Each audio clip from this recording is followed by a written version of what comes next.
Good morning, students. I am Komal Saidwani from Amarchand Singhvi International School. We shall continue the discussion of the chapter Chemistry in Everyday Life. In this video, I am going to take up the topic Cleansing Agents. Cleansing agents are defined as natural or synthetic substances that are used to assist the cleaning process. Cleansing is primarily the removal of dirt and dust.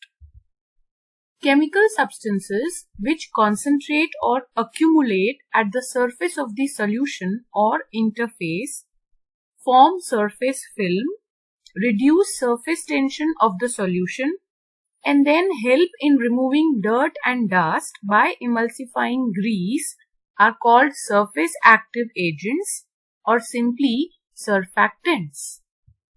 These active agents contain two groups. One group is oil loving, we call it as lyophilic, and the other one is water loving, we call it as hydrophilic. These are of two types, soaps and synthetic detergents. Let us discuss about soaps. Soaps are the sodium or potassium salts of long-chain fatty acids such as lauric acid, palmitic acid, stearic acid, oleic acid, or linoleic acid. Soaps are formed by heating fat or oil with aqueous sodium hydroxide solution, and the reaction is known as saponification. You have already studied this in class 10th. So this is how the saponification reaction can be represented. The fat is the ester which is made to react with aqueous sodium hydroxide solution and then heated. So the products obtained will be soap and glycerol. Let us come to types of soaps. Toilet soaps are prepared by using better grades of fats and oils. Excess of alkali needs to be removed.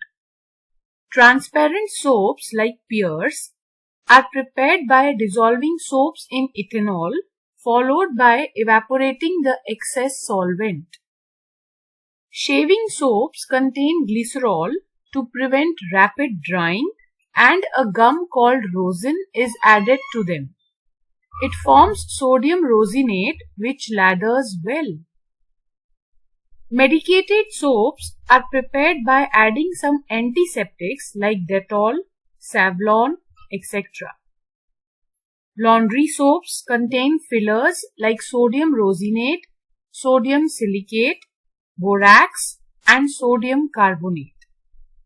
Soap chips are prepared by running a thin sheet of melted soap onto a cool cylinder and scraping off in small broken pieces. Soap granules are dried miniature soap bubbles.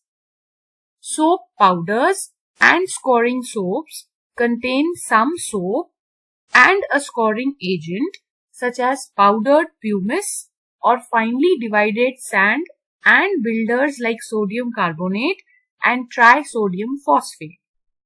Builders increase the cleansing action of soaps by making them to act more rapidly.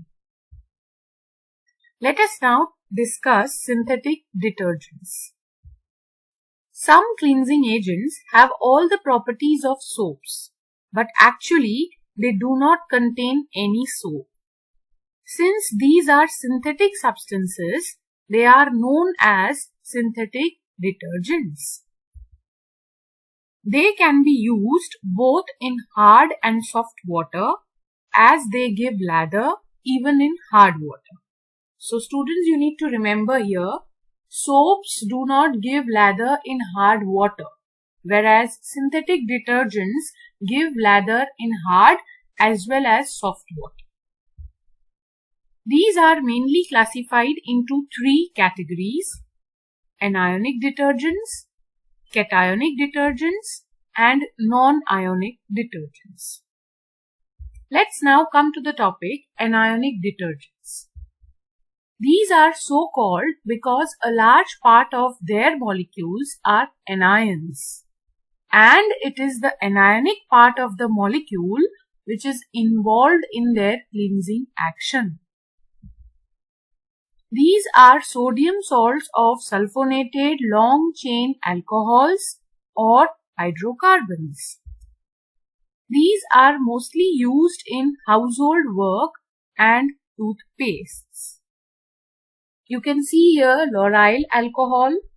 When made to react with concentrated sulfuric acid will produce lauryl hydrogen sulfate, which further on reaction with aqueous sodium hydroxide will give you sodium lauryl sulfate, which is the anionic detergent.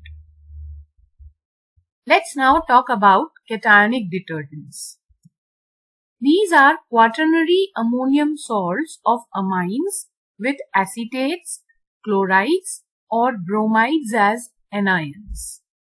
The cationic part possesses a long chain with a positive charge on nitrogen atom, and hence these are called as cationic detergents. Cationic part of these detergents is involved in cleansing action. Example is cetyl trimethyl ammonium bromide, which is used in hair conditioners. Now, if you look at the structure, you can see that the whole structure which is enclosed in the bracket carries a positive charge. So, basically this positive charge is present on the nitrogen atom, and this positive charge may be balanced by chlorides, bromides or acetates as anions. So, accordingly, the name of the compound will change. Let's come to non-ionic detergents. These detergents do not contain any ion in their constitution.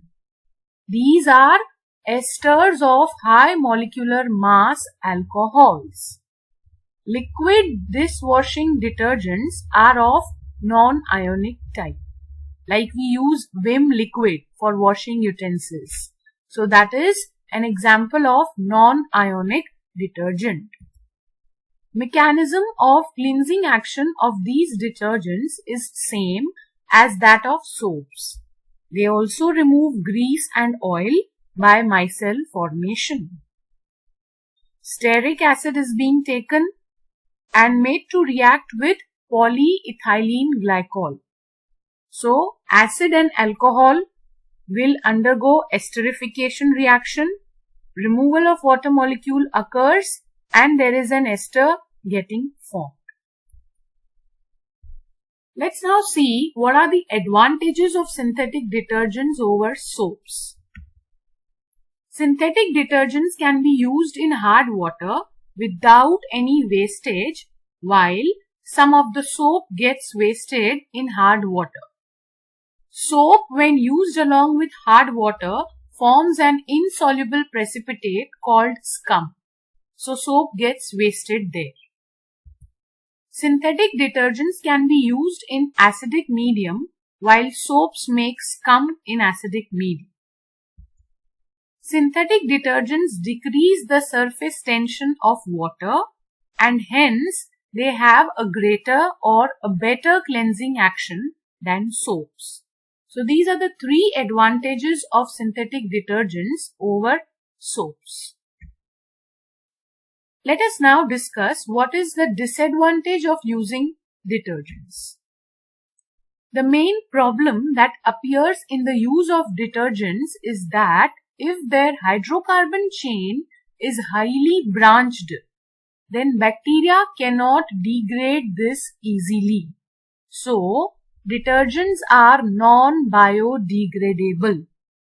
Slow degradation of detergents leads to their accumulation in the water bodies and this causes water pollution. Effluents containing such detergents, they reach rivers, ponds, etc.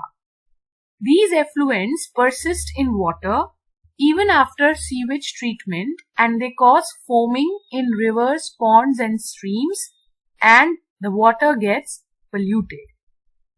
These days, the branching of the hydrocarbon chain of detergents is controlled and kept to the minimum. So, if lesser is the branching, the bacteria will be able to degrade it, and hence their accumulation in water bodies will not cause water pollution. Unbranched chains can be biodegraded more easily, and so water pollution is prevented.